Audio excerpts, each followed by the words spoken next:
Why do they say that war is the first driver of technological breakthroughs?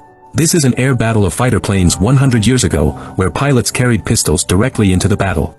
Not only was this not a good shot, but it was highly prone to dangerous situations. Later on, people set up machine guns on airplanes, but there was another problem to face, and it all started more than a century ago when airplanes were just being created. The earliest airplanes were able to run at about 55 kilometers per hour and carry 1 or 2 people in the air. And in the years that followed, flight speeds, altitudes, and flight times were constantly increasing, and records were constantly being broken. Slowly the military realized that this flying thing seemed to be able to perform some special tasks. 1914, 11 years after the first flight of the Wright brothers' airplane, the world's first Great War began. In the beginning, the military used the airplane as a tool to monitor the enemy. It could easily go around the enemy line and monitor them. The pilot on board would take a camera to take pictures for identification. However, this method was very inconvenient at that time. Early airplanes did not have navigators or maps, and it was easy to get lost when flying into an unfamiliar area. Soon after, when the enemy also appeared in this kind of aircraft, we'll encounter the picture we described at the beginning. The pilot sat in the plane with a pistol constantly shooting at each other. This is the earliest air war. Later on, machine guns were installed directly on airplanes, but another problem was encountered. The bullets would hit the propellers and render them unusable. One way to solve this problem was to use a propelled airplane, with the propeller behind the pilot. Another was to place the machine gun on top of the airplane, but this would make it very difficult for the pilot to aim and shoot. That's how people developed airplanes with synchronized gears for propellers and machine guns to fire in the gaps between the rotating propellers, and of course, hand-delivered bazookas. As the flying machines advanced, so did the defense mechanisms of anti-aircraft artillery.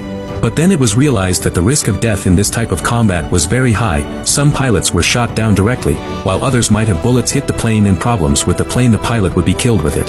It was much more difficult to train a qualified pilot than to build an airplane, and at that time the parachute had already been invented. One is a balloon inside the high gas body. This volume is very easy to be shot down. The other is the parachute we normally see.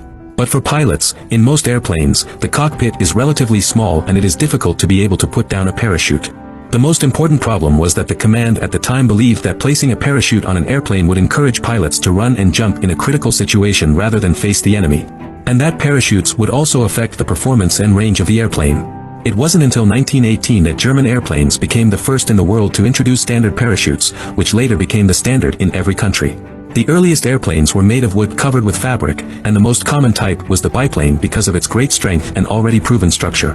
Aerodynamically, engineers found that monoplanes were more efficient than biplanes or triplanes, but these types of airplanes required complex struts and wiring to control the structural strength of the wings, especially in high maneuverability situations, and eventually a metal material was developed. At the end of World War I, the top speed of an airplane was 241 kilometers per hour. After the Great War, a Schneider Trophy appeared, which was a pure race for airplane speed, and was eventually won by a British-built water skier at 610 kilometers per hour, which represented another step up in airplane technology. Later, all kinds of powerful airplanes came and went, and the most powerful attribute in these airplanes was speed, and faster speed meant that they could get there faster. Germany then also used rockets as engines for airplanes and was the first to be able to fly above 1,000 kilometers per hour with any pilot at the wheel. Although it had a short range, it led to the emergence of the engine that revolutionized aviation, the turbojet-powered engine.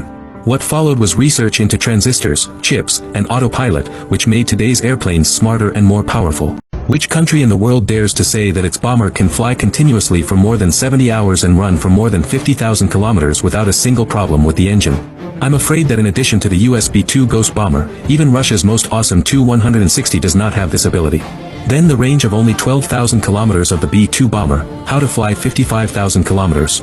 Back in time to September 11, 2001, Afghan terrorists took 4 civilian airliners hostage and rammed them directly into the World Trade Center in New York and the Pentagon in Washington. After the incident, the world was shocked. The United States is even more angry to the extreme, immediately formulated a set of detailed bombing retaliation plan for the Taliban in Afghanistan. The code name of the operation is called Enduring Freedom, and to carry out the mission is deployed in the United States at Whiteman Air Force Base of the 6 B-2 bombers. At this time there is a big problem. B-2 maximum range is 12,000 kilometers. Want to fly directly to Afghanistan is simply impossible to do. And when the B-2 is fully loaded, when the range will be shortened, so there must be a foolproof plan. It is said that a total of 3 routes were designed. The nearest one is to cross the North Pole, and then cross Russia into Afghanistan. The whole process is about 12,000 kilometers. However, relations between the United States and Russia have been unfriendly, and Russia could never easily allow American bombers to pass through its airspace, so this route was rejected. The second is to take off from the east coast of the United States, cross Europe and then enter Afghanistan, but this would require crossing dozens of countries, and it would simply be too late to apply for airspace on an ad hoc basis. And with all the noise and crowds, it would be easy to leak information, and in the end, the loss might outweigh the gain. For the absolute stealth of the plan, the third route is to let the airplane cross the Pacific Ocean to the west, and then enter the Middle East from the Indian Ocean. The advantage of this route was that it was all ocean, and secrecy was excellent, but the disadvantage was that it was too roundabout, with a round-trip distance of up to 55,000 kilometers, and it required many fuel resupply trips in the middle of the way. For the smooth implementation of the plan, the third route was finally determined. And the reason why the United States has such a bottom line lies in the military bases all over the world. First, the B-2 bomber flew for 4 hours from Whiteman Air Force Base before making its first aerial refueling off the coast of California. The next stop was a base in Hawaii, where the B-2 made its second aerial refueling. The flight continued over bases in Guam in the Pacific, Chani near the Strait of Malacca, and Diego Garcia Island in the Indian Ocean, where 3 more aerial refuelings took place. A total of 6 aerial refuelings were performed throughout the flight to Afghanistan. After completing its bombing mission, it flew to the Diego Garcia military base in India for a pilot rotation. However, the B-2 did not stay long enough to shut down its engines before taking off again. On the way back, the same 6 air refueling, pilots except for refueling, takeoff and landing in bombing period, the other time the 2 rotate rest, and finally the mission was successfully completed. This was the furthest mission in U.S. history, with 70 hours of continuous flight and a distance of 15,000 kilometers longer than the equator. Let's not talk about anything else, but the record of 70 hours of continuous operation of the B-2 engine remains unbroken to this day. This is only the tip of the iceberg of the real strength of the B-2 bomber. In fact, the biggest feature of the B-2 is that it has a strong stealth capability. Its fuselage is the world's advanced graphene and carbon fiber stealth coating materials, and the whole body does not have any screws, all through the high-pressure die casting. Such a production process, even in today's 21st century, can be done in the country is also rare. Therefore, many experts said, B-2 such advanced bomber, even if there is a real aircraft and then send a set of drawings, other countries are almost impossible to copy. What kind of drugs did Japan take to dare to attack America's Pearl Harbor? This video restores the full details of that event back then. On November 26, 1941, Japan assembled an attack fleet consisting of 6 aircraft carriers, Asuka, Hiryu, Akagi, Kaga, Shikuru, and Mizuru, as well as 2 battleships, 2 heavy cruisers, 1 light cruiser, 9 destroyers, and 23 submarines. From Hitakapu Bay in northern Japan, they traveled the long stretch to an assembly point 370 kilometers north of Oahu Island, Hawaii. Because U.S. air patrols were weaker here, they were less likely to be detected. Japan had no more resources on hand at this time to support his ambitions. With China's determined resistance and growing strength, the war with China had severely depleted Japan's manpower and supplies, and they had to look elsewhere for resources. Southeast Asia was then dominated by the Western powers. In September 1940, Japan invaded French North Vietnam and at the same time joined the Axis alliance. In that year, the U.S. stopped exporting oil to Japan, and further embargoes were placed on steel and copper, which were essential elements to keep the war machine running. Japan was then dependent on imports for 94% of its oil, 80% of which came from the U.S. The U.S. reaction to Japan's complete occupation of French Vietnam in July 1941 was even stronger, with all Japanese assets in the U.S. frozen. At the same time, an oil embargo was imposed on the Dutch East Indies under the control of Britain and Holland, and Japan lost 94% of its oil supply at once. This grabbed Japan by the throat. Japan negotiated with the U.S., which demanded Japan's withdrawal from China and the Axis alliance, but Japan refused. Seizing resources by force became Japan's only option. The Dutch East Indies region was rich in oil and rubber, which was Japan's next target. But there was a big threat. The U.S. Pacific Fleet had been deployed since April 1940 on a mission to Pearl Harbor. Only by destroying or suppressing the U.S. Pacific Fleet could Japan move to attack Southeast Asia without U.S. interference.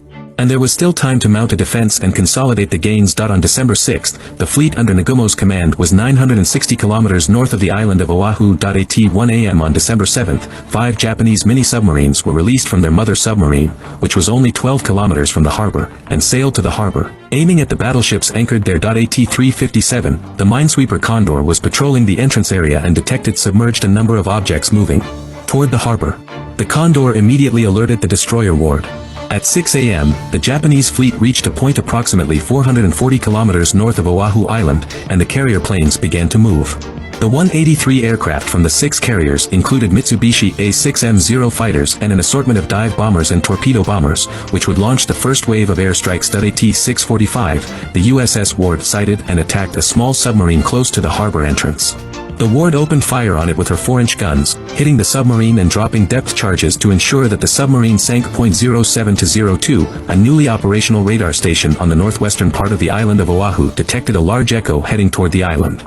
Unfortunately, he was mistaken for a group of Boeing B-17 bombers coming from the U.S. mainland. The Japanese plan this time was to first send submarines to secretly infiltrate the harbor and penetrate the U.S. naval base. The subsequent arrival of the aircraft attack group would be split into several groups, with the Zeros and some of the bombers concentrating on the 5 airfields on the island, destroying as many American planes as possible, and the rest of the bomber squads heading towards the harbor area from all directions. AT-705. The second wave of the Japanese attack group of 167 planes took off from the carriers.